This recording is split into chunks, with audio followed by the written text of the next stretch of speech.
Hello, I'm Kent Morlan. I'm an attorney in Tulsa, Oklahoma, and I'm also the editor and publisher of an internet-based legal information website called morelaw.com, spelled M-O-R-E-L-A-W. Among other things, Morelaw collects and publishes civil and criminal litigation-related information from the state and federal courts nationwide. We also collect information about the lawyers that litigated the cases reported on Morelaw. In other words, we make a connection between the lawyer and the result. So if you are looking for an attorney, you can come to Morelaw and look up the kind of case you have, and it will lead you to attorneys who have tried those exact very cases. And if you look at the attorney's information, it'll tell you what cases they've tried, and you can read their cases, win, lose, or draw. Okay? And all of it's free. There's no charge for any of it. So the reason I'm talking to you today is I want to talk about gun laws. Now, when the Bill of Rights was adopted in 1791, Article 2 was added, or Second Amendment was added, which basically, while poorly written, said that you could have militias, and the Second Amendment has been interpreted to say that ordinary people have a right to own guns, possess guns, and use guns for legal purposes. What I'm going to talk to you about today is the illegal possession of guns. Now, it wasn't long after the United States was formed that states and in some instances cities got to restricting through statutes and ordinances the possession and use of guns. For example, Dodge City, Kansas in the 1870s had an ordinance that prohibited the carrying of firearms inside city limits. They wanted to take the guns away from the cowboys so that they wouldn't shoot up the saloons and cause a lot of havoc. In the 1920s, the federal government passed a statute prohibiting the possession and ownership of machine guns and sawed-off shotguns. Now, I'm going to talk to you about the federal statute, which is 21 United States Code Section 922, specifically 922G, which prohibits certain individuals in the United States from possessing or owning firearms. Now, the most common, or the one that's at the top of the list in 922G1, is felony conviction or felony conviction.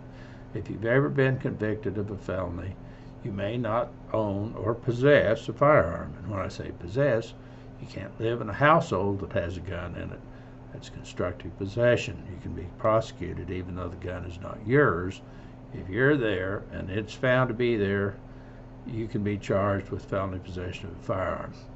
The second section of 922G is you can't own a gun if you're a fugitive from justice. In other words, if you've been indicted but you haven't been prosecuted, you still cannot own a gun or possess a gun.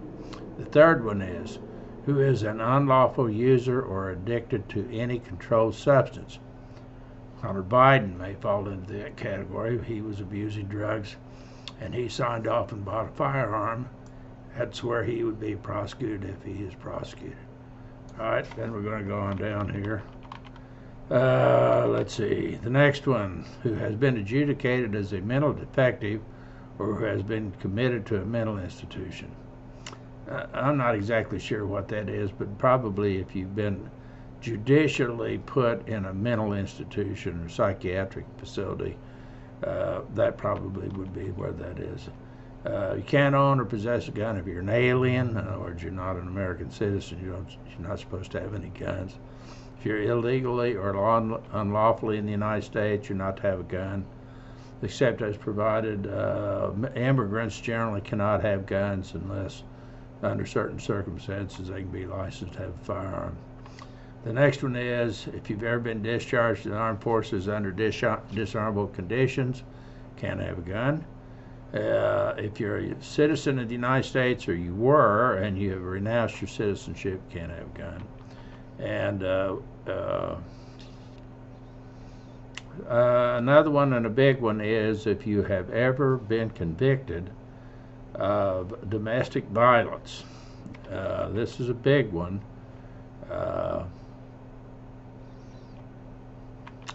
If you have been restrained from harassing, stalking, threatening an intimate partner or such person or child of such intimate partner or person, or engaging in other conduct that would place an intimate partner in reasonable fear of bodily injury, can't have a gun. And this includes a finding that credible physical safety of an intimate partner, or attempted use of threat or threatening force against an intimate partner, can't have guns. And then the last one is who has been convicted in any court of a misdemeanor crime of domestic violence. So, while the Second Amendment says you can have a gun, this law says you can't.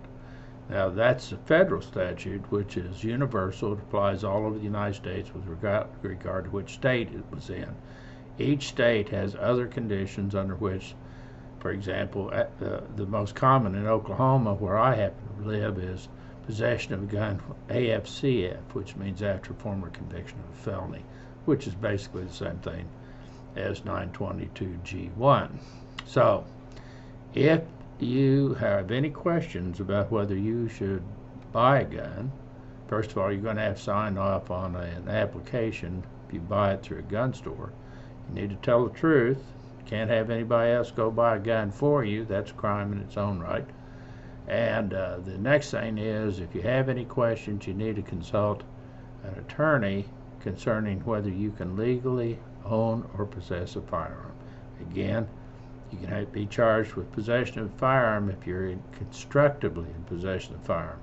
Firearm in a car that you're riding in is constructive possession. Firearm in your home is a constructive possession. So there are lots of ways you can get into trouble doing this. The maximum penalty under federal law for violating 922G is 10 years in prison.